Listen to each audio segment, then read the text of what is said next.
इदरीस अली साहब national security and foreign policy correspondent ने Reuters के हमारे साथ हैं, मैं बहुत शुक्रगुजार हूँ।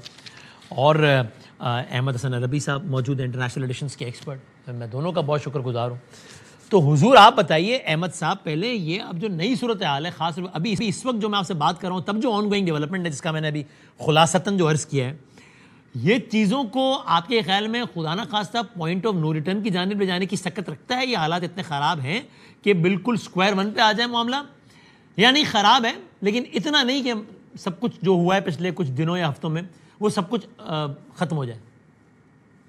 जी बहुत शुक्रिया वसीम भाई। देखिए इसमें जो to answer your question precisely, मेरी अंडरस्टैंडिंग है Middle East is a complicated place. यहाँ पे आप कुछ भी सर्टेनिटी के साथ नहीं कह सकते कि चीज़ें किस तरफ जाएंगी।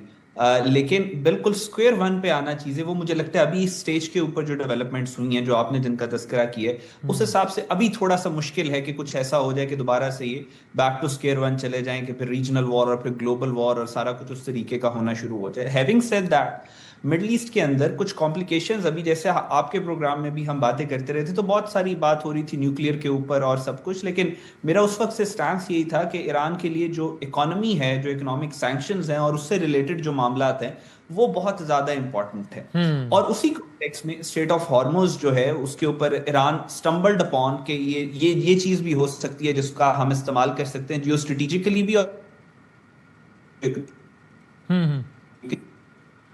रिकनेक्ट करते हैं जरा, मुज़ाकरात हुए थे बर्गन स्टॉक और उसके हर जगह के ऊपर, क्विकली रिकनेक्ट करते हैं जरा। आप सुन सकते हैं? इदरीस, हाँ मैं आपका इनिशियल पॉइंट से अभी जरा आवाज़ कट रही है, रिकनेक्ट करते हैं। इदरीस साहब, आपका भी यही ख्याल है कि ऑफ कोर्स ये सिचुएशन आइडियल नहीं है, लेकिन कोई अनएक्सपेक्टेड भी नहीं है और ऐसी भी नहीं है कि हम कहें सब खत्म हो गया? बेशक फरीकैन कह रहे हैं, अमेरिका ने भी कहा है और ईरान ने भी कहा है, वॉट एवर वर्ड्स, कि इस्लामाबाद एमओयू ख़त्म समझा जाए, लेकिन कहना और है होना और है। बहरहाल ऐसे हालात नहीं है कि हम इसको ये कहें कि ख़त्म हो गया। आइडियल नहीं है लेकिन ऐसा भी नहीं है। You agree to this?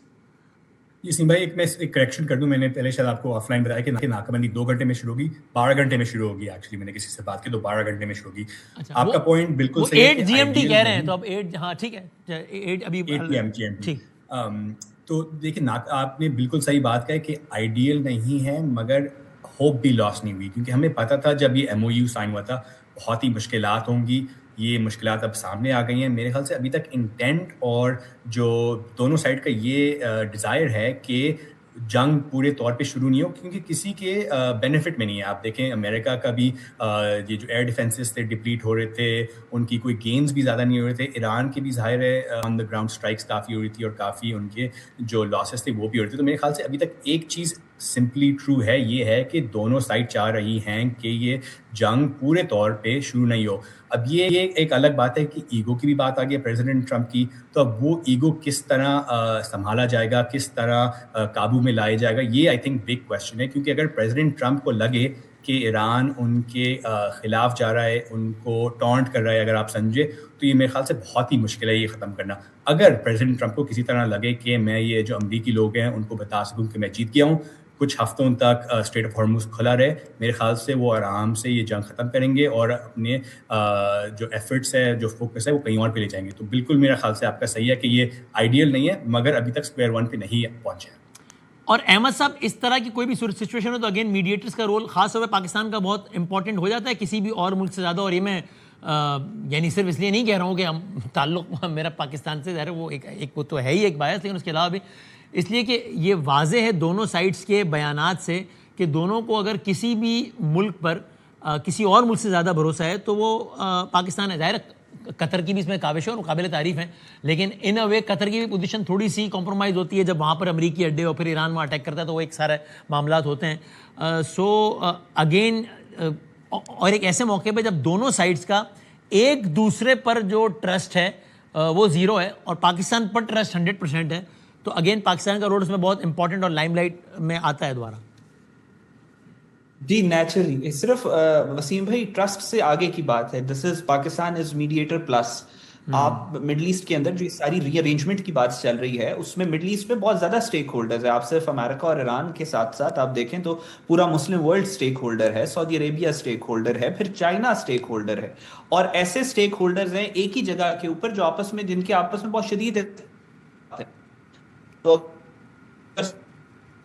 Saudi Arabia और ईरान की बात है तो पाकिस्तान की दोनों रिस्पेक्ट करते हैं, अगर ईरान और यूएस की बात है तो पाकिस्तान की दोनों रिस्पेक्ट करते हैं, और अगर चाइना यूएस की बात है तो दरमियान में पाकिस्तान एक ब्रिज के तौर पे वो किरदार अदा करता है। सो पाकिस्तान और नेचुरल रोल पाकिस्तान का, जिस तरीके का लिवरेज पाकिस्तान है पूरे मुस्लिम वर्ल्ड में, तो पाकिस्तान के रोल को ये बहुत ज्यादा क्रिटिकल कर देता है। फिर दूसरी पाकिस्तान की लीडरशिप है, पाकिस्तान की लीडरशिप जिस क्लैरिटी और कॉन्फिडेंस के साथ पिछले आपने एक साल में देखा कि जिस तरीके से जिस कॉन्फिडेंटली वो नेगोशिएट करा रहे हैं, मीडिएट करा रहे हैं, तो ऐसी लीडरशिप भी बहुत रेयर है, आपको दुनिया में उस तरीके से नजर नहीं आती। वरना आपने पूरे यूरोप का हाल देख लिया कि वो किस तरीके के इस जंग में रह के वो पैरालिसिस का शिकार है। सो इस सारे कॉन्टेक्स्ट में पाकिस्तान का रोल नेचुरली बहुत ज्यादा इंपॉर्टेंट हो जाता है।